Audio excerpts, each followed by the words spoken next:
zuwa Hausa Romance Channel. Ku yi subscribe domin samun sababbin shirye-shiryenmu. Jami'a ce kashi na 4. Idan kai ko ke baƙuwa ce a tashar mu, ku yi mana subscribe sannan ku taɓa alamar ƙararrawar sanarwa. Za mu ɗora daga inda muka tsaya a baya. Da sauri ta kalle sa, gabanta na faɗuwa, fuskarsa a haɗe kamar ko da yaushe ya ce, "Get out." Jikinta a sanye ta tashi, idanta duk ya ciko da ƙwalla. Gabaki ɗaya kowa kallon su yake. Ji tana neman faɗuwa ko ganin gabanta ba ta iya yi. Fita ta zauna a ƙofar tiyata ɗin. Kifa kanta ta yi da gwiwarta, ashe ma kuka rahama ne. Wannan karan kukan ya ƙi zuwar mata. Shi ke nan yanzu tana ji tana gani jarabawa biyu ta rasa su. Muktar ne ya ƙaraso yana cewa, "Baiwar Allah, me kike yi mana a nan?" Da sauri ta ɗago kanta, cikin sauri ya ce, "Mardiya, ba jarabawa kuke ba, me fito da ke?" Bakinta na rawa ta ce, "Dr. Asim ne ya ce na fito, ban shirya zama jarabawa ba. Wallahi ba ina sanin na yi banza ba, ban san ya zo bani booklet ba, wallahi ban san an fara rabawa ba, don Allah ka ba shi haƙuri." Tausayinta ne ya kama shi ya ce, "Oke, taso." Tasowa ta jiki na rawa, ashe har an ba da izinin fara rubuta jarabawa. Magana ya je ya yi wa Asim, da ƙyar yadda ya bar ta zauna. Muktar ne ya ba ta booklet da question paper. Amsa ta tana duba. Asim har da hannuwansa ya a ƙirji, ya kafe ta da ido. Ƙasa ta da kanta, zuciyarta na faman bugu. Ajiyar zuciya ta sauke, ganin abin da ta karanta shi ya fito. Fara rubutu ta, hannunta yana rawa saboda tana jin kaifin idonsa a jikinta. Asim mamaki yake, ga ta dai ya ganta a otal, amma babu alamar jin daɗi a tattare da ita. Silifan nema a ƙafarta, da sauri ya istighfari yana kautar da kansa. Baƙin gilas ɗinsa ya mayar kallon agogon da ke ɗaure a tsintsiyar hannunsa. 10:30 daidai. Muktar ya matso kusa da shi. Ƙasa ya ce, "Malam, ka bar yarinya ta rubuta jarabawar ta lafiya. Ka daina kallonta, ba ta zama mallakinka ba. Ka bari idan ta zama sai ka kalle ta." Ji yayi kamar ya dunkula hannu ya naushi bakin Muktar ya zubar mai da haƙora ce, "Wallahi Muktar, ka fita a idona na rufe." Dariya yana matsawa daga gurin, fita ya daga cikin tiyata gabaki ɗaya. Wayarsa ce ta fara ringin, ganin sunan Afiya. Ɗagawa yana karawa a kunne. Cikin sanyin murya ta ce, "Babe, barka da safiya." Jin muryarta ba ƙaramin sanyi ya ji a cikin zuciyarsa, ya ce, "Barka da kin tashi lafiya?" Lafiya ba lafiya ba." Afiya ta faɗa haka, muryarta na rawa. Cikin nuna tsantsar damuwa, Asim ya ce, "Inna lillahi wa inna ilaihi raji'un. Me yake damunki?" Ƙwallar da ta taru a idonta ta share ta ce, "Kai ne Asim, abin da kake min wallahi ba na jin daɗinsa. Nunawa fa kake kamar baka yarda da ni ba. Asim, son da nake maka ne ya janyo haka. Da a ce ka ga ban damu da kai ba, wallahi ba za ka yi min haka ba. Ni da kai yanzu mun zama ɗaya a nawa tunanin." Asim buɗe motar sai ya fasa, ya jingina a cikinta. Ya ce, "Please be patient. I'm about to get into the car now. Once I park, I will call you." Afiya jikinta a sanye ta ce, "Ok, ba damuwa." Kashe wayar ta, zuciyarta na faman wani irin ciwo. Ba wanda take buri da son haɗa shimfiɗa da shi sama da Asim. Har yanzu tana mamakinsa. Ba shi da wata buƙata a kanta. Shi ko soyayyar zamanin nan ba ruwansa da ita, kamar ba wayayye ba. Tashi ta zaune ta kalli Charity da ke bakin ƙofa, ta tsaya ta ce, "Charity, anya ko Asim yana so na?" Taɓa baki ta ce, "Wa ya sani?" Dafa kanta ta ce, "Charity, yaushe kika fara juya mun baya ne? A da duk abin da nake so ke ma kina son sa." Shigowa za ta yi, sai kuma ta fasa, ta tsaya a inda take ta ce, "Saboda kina ƙaunar musulmi, shi ya saka ni kuma ba na ƙaunar ki da shi, Linda. Ga maza nan a gari da yawa wanda sun fi shi komai a cikin Kirista, babu masu kyawun da suka fi shi ne?" Dan murmushi ta wanda iya labbanta ya tsaya. Zuciyarta cike take da wutar sha'awar Asim. Ko tunaninsa take, sai ta ji ta a cikin wani irin yanayi na filin. Babban burinta bai wuce ta gansa kusa da ita ba. Ta ce, "Wallahi there is no like Charity. Asim is unique among men. Till today I have not seen anyone better than him. Wallahi Charity, Asim ya haɗa komai, sai dai ƙiyayyarsa ta saka ki kasa gani. Ga iya kula da mace, ga tarairaya." Kawai ta ce, ta juya ta fara tafiya. Zama ta yi a kujera, ta ɗora ƙafa ɗaya kan ɗaya. Limshe ido ta yi, ranta duk a ɓace. Ba ta san ta ya aka yi ta faɗa wannan tarkon ba. Ba ta da ba ta amsa. Cije lips ɗinta ta yi, wayarta ta ɗauka ta shiga cikin Instagram. Gabanta har wani dukan uku yake. Ta shiga cikin inbox ɗinta duk da bata ga alamar shigowar saƙo ba. Gabanta ne ya faɗi, ganin ko alamar ya ga saƙon babu. to wanne ne account ɗinsa na gaskiya, ko dai fake account aka buɗe da sunansa. Ganin za ta wahalar da kanta, ta tashi ta shiga ɗaki, ajiye wayarta ta kwanta a kan gado, da sauri ta ɗago jin ƙarar buɗe ƙofa. Ganin Joseph ta ɗauke kanta ta ce, Joseph, kai ne haka da sassafe? Dan murmushi ya yi shigo yana rufe ƙofar ya ce, wallahi kuwa kun tashi lafiya? Charity miƙa tana turo ƙirji ta ce, lafiya sai godiyar Ubangiji. Hawa kan gadon ya ce, me ya faru? Kwantar da kanta ta yi a cinyarsa ta ce, Afiya ba ta gane wa soyayyar wannan mutum maƙiyanmu. Ta rufe mata ido. Ba na son abin da zai iya saka Mofis. Wallahi tallahi zai iya kashe ta. Duk da tana takama yana ƙungiyar Spreaders of the Dark Spell. Ka san Mofis bai san me ta zo yi nan ba. Rufe masa gaskiya ta yi. Ta ce ta zo yin wani bincike. Da ya san Asim ta biyu ta buro Eastern Cap, wallahi da sai ya halaka su domin har ita ba zai bari ba. Joseph ya ce ba ta san irin tsarin ƙabilarta ba, da za ta ɗauko kwangilar da ta san za ta iya tarwatsa rayuwarta. Rosa ƙabila ce da take da ƙima, daraja, take mutunta ɗan cikinta, amma ba ta duba wannan martabar da ƙabilarmu ta bata ba.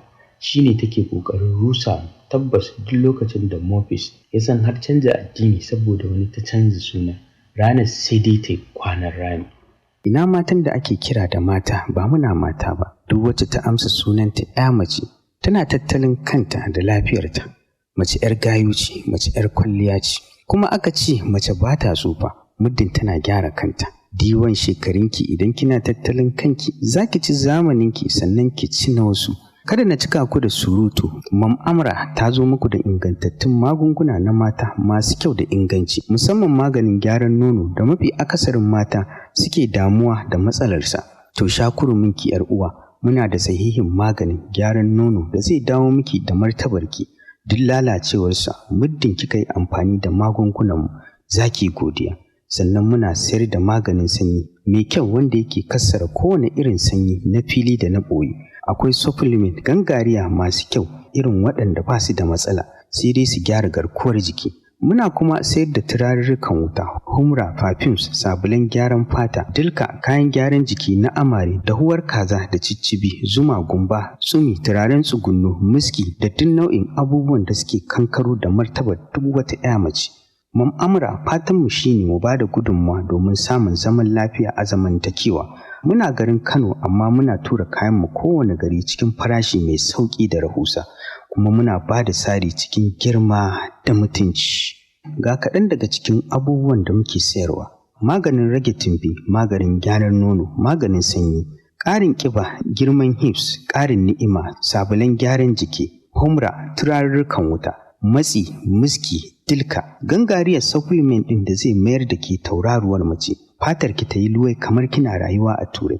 Ki dai kada ki ƙasa a gwiwa, cikin sauƙin farashi ƙalilan za ki kankaro da martabarki. Mam Amra tana maraba da masu siyan ɗaiɗai ko masu buƙatar sari. Ku tuntuɓe mu a lambar WhatsApp ɗinmu a 08080834800. Waiwaye adon tafiya, ƙabilar Dosa. Tarihin Dosa ƙabilar Bantu ce da ke kudu maso gabashin Afirka ta kudu. Sun samo asali ne daga tsofaffin mutane masu amfani da harsunan Bantu wanda suka fara zama a wannan yankin tun shekaru aru-aru da suka wuce. Dosa suna da tsari na ƙabilanci mai zurfi da shugabanci na sarakuna da manyan mutane. Tarihinsu suna da al'adu da yawa na gargajiya, ciki har da imani da ruhun kakanni da abubuwan al'ajabi. Suna da kyawawan tarihin zamantakewa da nishaɗi kamar rawa, waƙa da labarai. Addinin Dosa, yawancin Dosa sun rungumi addinin Kiristanci tun lokacin mulkin mallaka na Turawa, musamman Anglican da Methodist. Sai dai kuma har yanzu akwai wasu da ke ci gaba da bin addinin gargajiya na ƙabilarsu, wanda ke da alaƙa da imani da ruhun kakanni da kuma wasu abubuwan sihiri na gargajiya. Saboda haka addinin Dosa ya haɗu ne da Kiristanci da addinin gargajiya na ƙabilarsu. Al'adun Dosa game da bautar kakanni: Amallozi, Amatongo. Tarihin Dosa: kakanni waɗanda suka rasu ana kiransu Amallozi ko Amatongo, suna da matsayi mai girma. Ana ganin cewa ruhinsu na ci gaba da rayuwa a wannan yanayi na ruhaniya, kuma suna iya kare iyali, taimakawa wajen waraka da kuma ba da jagora idan aka bukata. Kamata, Utizo, Nosa suna kuma da aƙidar wani kirki mai girma wanda ake kira Kamata, wanda ake gani shine wanda ya halicci duniya, amma yawanci ba a kiran wannan Allah kamar yadda Musulunci da Kiristanci ke kira. Ruhin kakanni ne suke kusantarwa ga mutane fiye da Kamata. Ritual da bukukuwa. Impletum wato greeting newborns to ancestor. Intonjani rite of passage ga matashiya bayan ta fara haila da sauransu. Wannan shine takaitaccen tarihin kabilar Dosa. Joseph ya ce, ki daina damuwa, duk tsuntsun da ya ja ruwa shi ruwa kan doka. Gyara kwanciya ta yi a jikinsa ta ce, haka ne wallahi Joseph. Fara yi mata kise yana zame mata sleeping dress ɗinta wacce da ita gara babu. Kama hannunsa ta yi tana kautar da kanta ta ce, Joseph yunwa nake ji. Mai da bakinsa ya kan na shanunta ba tare da ya yi mata magana ba. Wayar ta ce ta yi ringin da sauri ta ture shi. Ta ɗauki wayar ta tamkar wani marar laka. Haka yi flat a kare. Tana ɗaukar kiran ya katse. Lambar ba damar bi private number ce. Dogon tsaki ta ja ta ajiye wayar a kan durowa. Hawa kan gadon ta tana kwanciya a jikinsa. Ta haɗe bakinsu ta yi wani irin zazzafan saƙo suke aikawa junansu. A ɓangaren Afiya tunda suka yi sallama da Asim ta kasa komai ganin har ƙarfe 1:30. Tashi ta yi ta cire rigar jikinta. Da sauri ta jiyo jin motsin Joseph cikin mamaki ta ce, Joseph dama kai ma kana cikin gidan nan? Wani mugun yawu ya haɗiya sosai girmansa ya tashi. Ganin Afiya a haka da ƙyar ya iya saita kansa ya ce, wallahi tun safe ina nan. Ya faɗa hakan yana kafe ta da muci-mucin idanuwansa. Shaiɗan na ƙawata mai ita, dan dai ya san Afiya ta fi ƙarfinsa ba zai taɓa samun ta ba. Fartai da idanta ta ce, ok. Joseph ya ce, ya na ganki a haka, wanka zan tafi gurin Asim. Ta faɗa tana shiga toilet ba tare da ta tsaya ta ga me zai ce ba. Bathroom ɗin tamkar ka zauna ka ci abinci, komai na gurin luxury ne. Tiles dark blue ne da fari, hakan ba ƙaramin ƙawata bathroom ɗin yayi ba. Shiga cikin bathtub ta yi, kan famfon ta murɗa a hankali ruwa ya fara cika gurin. Wani daddaɗan ƙamshi mai sanyi yana tashi. Limshe ido ta daɗe haka ba tare da ta buɗe idonta ba. Abubuwa da yawa suna dawo mata. Da ƙyar ta iya tashi ta yi wankan bayan ta gama ta ɗauro tawul ta fito.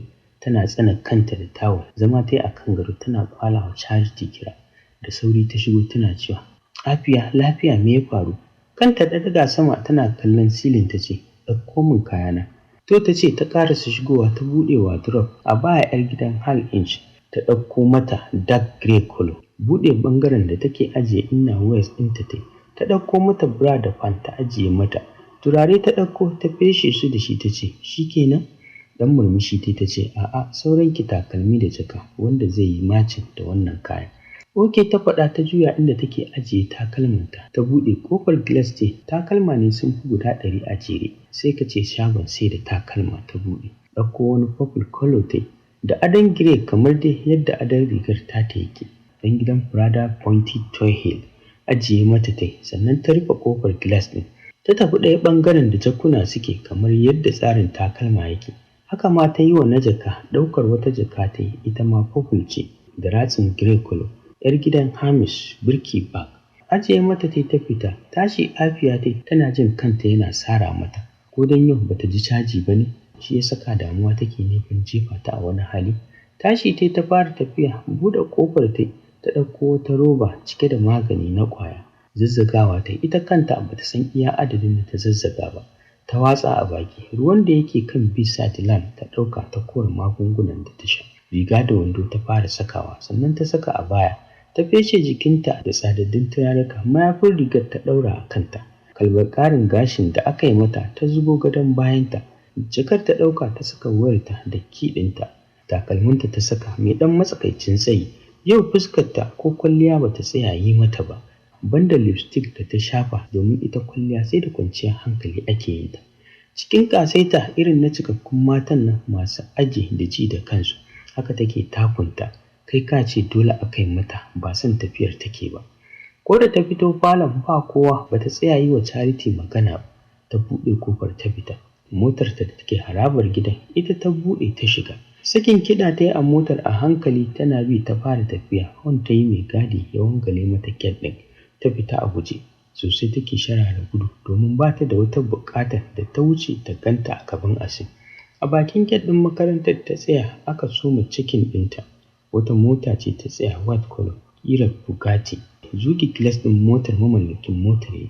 Baƙi ne amma jikinsa irin chocolate color ne, kansa babu gashi ko ɗaya, sai tarin ƙasumba da gemu da ya tara.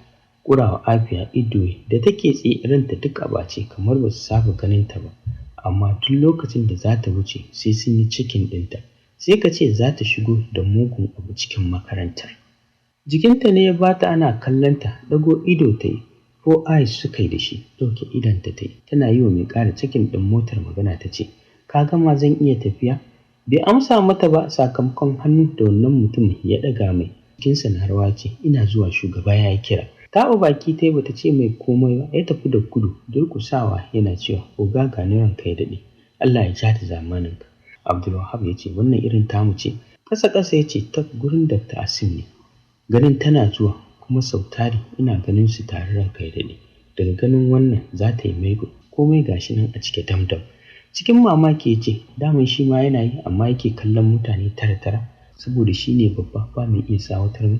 Kana ga kwanaki wata shegiyar doka da ya kafa, wato duk malamin da aka kama ya yi lalata da yarinya sai an kore shi daga makaranta, kuma sai ya auri yarinya. Wani ashar jalle ya ce, ƙyale ɗan kan uba, shi waliyi ne da zai ga irin wannan a kusa da shi ya kasa taɓa ta? Ƙarya yake, ai tuggu za ku haɗa mai wallahi. Gware ya gaba, ni fa ina tunanin bincike yake a kaina. Ya fara lura ina ɗaukar 'yan mata ana kaiwa ogasu.